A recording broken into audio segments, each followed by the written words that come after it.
with your hand on her. Can you take the hair ties off? Can we do it? I don't. Maybe you can do it with your own hand. But it was kind of cool. Like, what if you go behind? Yeah, sort of like that. Well, I want to do for the pictures. You could set.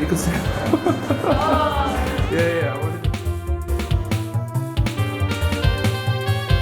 I think the biggest thing to address when focusing on your storytelling is identifying what will the unifying thread be across all of your images.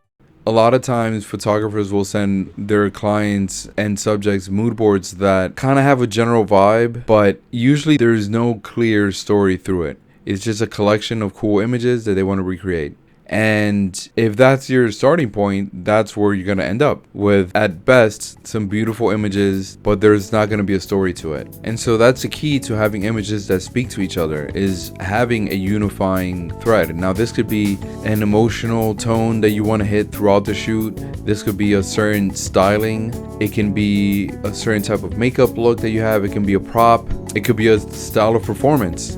But once you have this one thing that you want to center your shoot around, then it's easy to make sure that all the other elements connect to it. So for this video, what I want to do is take the shoot that I did where I started with just one prop using this tulle fabric, and I let it be the anchor for every decision I made across the shoot.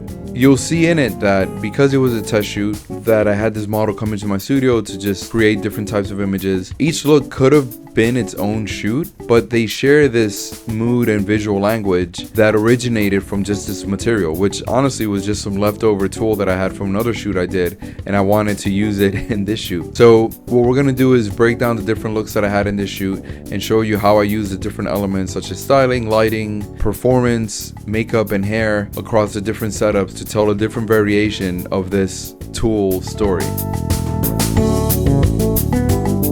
For the first look, I wanted to keep it simple, but I wanted to go more classic. I had in mind a sort of Renaissance inspired feel, and I wanted to light our model, Ebba, straight on, have her face evenly lit, and really be more of a classic beauty portrait where you see her features evenly, where we, elevate her look, but with this sort of painting inspired theme. Now, the way I achieved that was first through obviously the lighting, which is your main storytelling element as a photographer in most cases. And as I said, I wanted to have it straight on. I had a reflector under her. She was sitting at a posing table. There was a reflector on the table, and the light, while I did put a grid on it to control some of the spill, I aimed it pretty evenly on her, a kind of a clamshell effect with the reflector under her. And that way you could see her skin clearly, her face clearly, her eye color would pop cleanly from it. Now, what gave it that kind of Renaissance vibe is, first of all, I used a black flat as the backdrop. So I took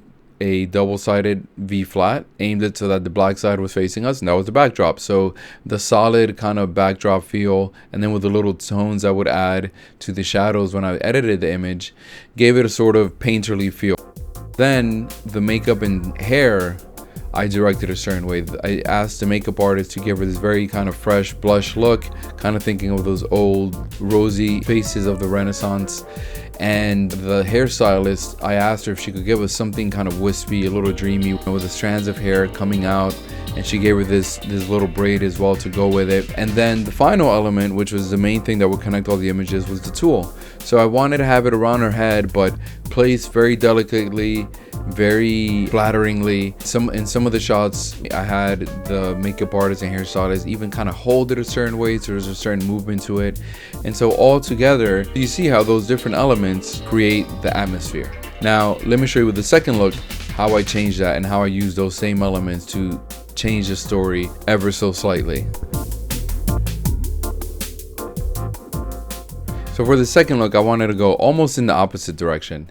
Again, even though this wasn't a fully fleshed out editorial, I still wanted to have some consistency across the images with the tulle being that focal point. But in this case, I wanted to go not for that kind of Renaissance vibe, although I still wanted to keep the romanticism attached to the tulle, but instead I wanted to have more juxtaposition here. So the main part of this concept was juxtaposing the soft tulle with a very rugged denim, right? In this case, just jeans. And I think I could have built a whole shoe off of this concept, to be honest, whether bringing in other jeans or denim jackets, etc., mixed in with materials like the tulle. But not only was the denim part of that juxtaposing, but then again, with the beauty and makeup, this is where I directed them as well. I was thinking of having this kind of wilder hair, right? So the sort of wild, messy, like undone hair paired with the rugged denim would be the kind of harsher elements, and then that would again mix with pretty makeup and the soft tulle. And I didn't touch on this with the last explanation, but obviously the model's performance is a big part of this. And so with the last one, I had asked her to give us some dreamy, kind of thoughtful looks. In this case, wanted a little bit more of an edge, still sort of dreamy, still confident, but with the posing, the way she stood, I wanted to have a certain sense of defiance to her look that I think she did a great job in capturing. But again, for this whole part of the story, it was all about juxtaposing elements, and so you can see a clear shift from the previous look. Now, by this third look, we'd done a lot already. Again, I felt like those two could have been developed into their own individual shoots, being kind of branching paths off of this tulle romanticized concept. And I knew where I wanted to go with the final look, which was this more kind of symbolic, almost eerie in the way it turned out kind of feel, but we wanted to kind of just have some fun with it. The hairstylist had mentioned that she wanted to try this kind of braided look for Ebba, and I was like, sure, let's go for it, and we'll figure this one out as we go along. As she was getting this next hair makeup change, I was thinking about how to bring this together. I also wanted to keep thinking of different ways of using the tulle. That was sort of another little restriction I had in my head of applying it differently for each look.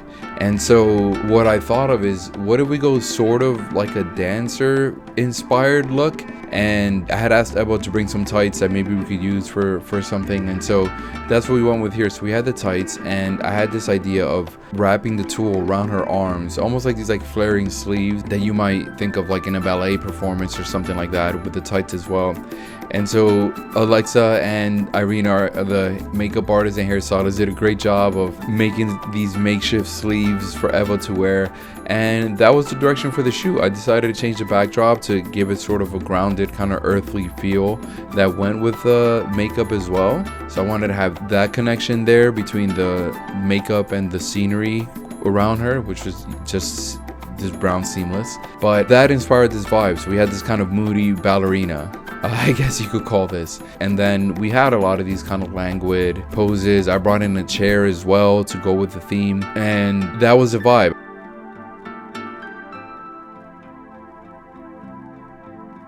So now we get to the final fourth look.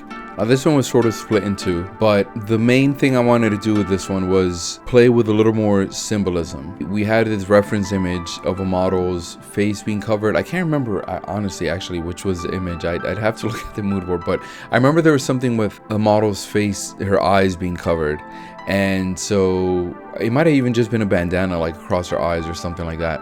Very near automata for my gamers out there. But we wanted to use the tulle in a similar way and have it be this kind of moody, more maybe edgy kind of look. But before we did that, again, this is a shoot for a model. So one of the things that I do have in mind throughout the shoot is trying to get them usable images that can hopefully fit into their portfolio, as much as we are just kind of getting creative and trying stuff. So before we tried that look, I figured, okay, let's just take some pictures of, let's get some more portraits with a different hairstyle for her and a different feel. So what I started doing with this one was setting up for a moodier lighting. I left the brown backdrop up, but I figured I would angle the light enough where it would just be dark. So at the very least, it would just give off a certain earthy feel, but it would still look pretty dark.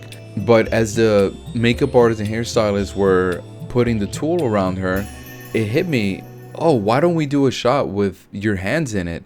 And the hairstylist in particular had all these rings on, and I'm like, that would be perfect. So we have this moody ambiance, we have the hands. There's many ways to take these images, right? And we're hitting that goal of having the symbolism. And it's only possible, as I've been mentioning it, through the combination of all these other elements that are all in service of each other. It has enough ambiguity and enough symbolism, but also enough cohesion for it to feel like something is being said here.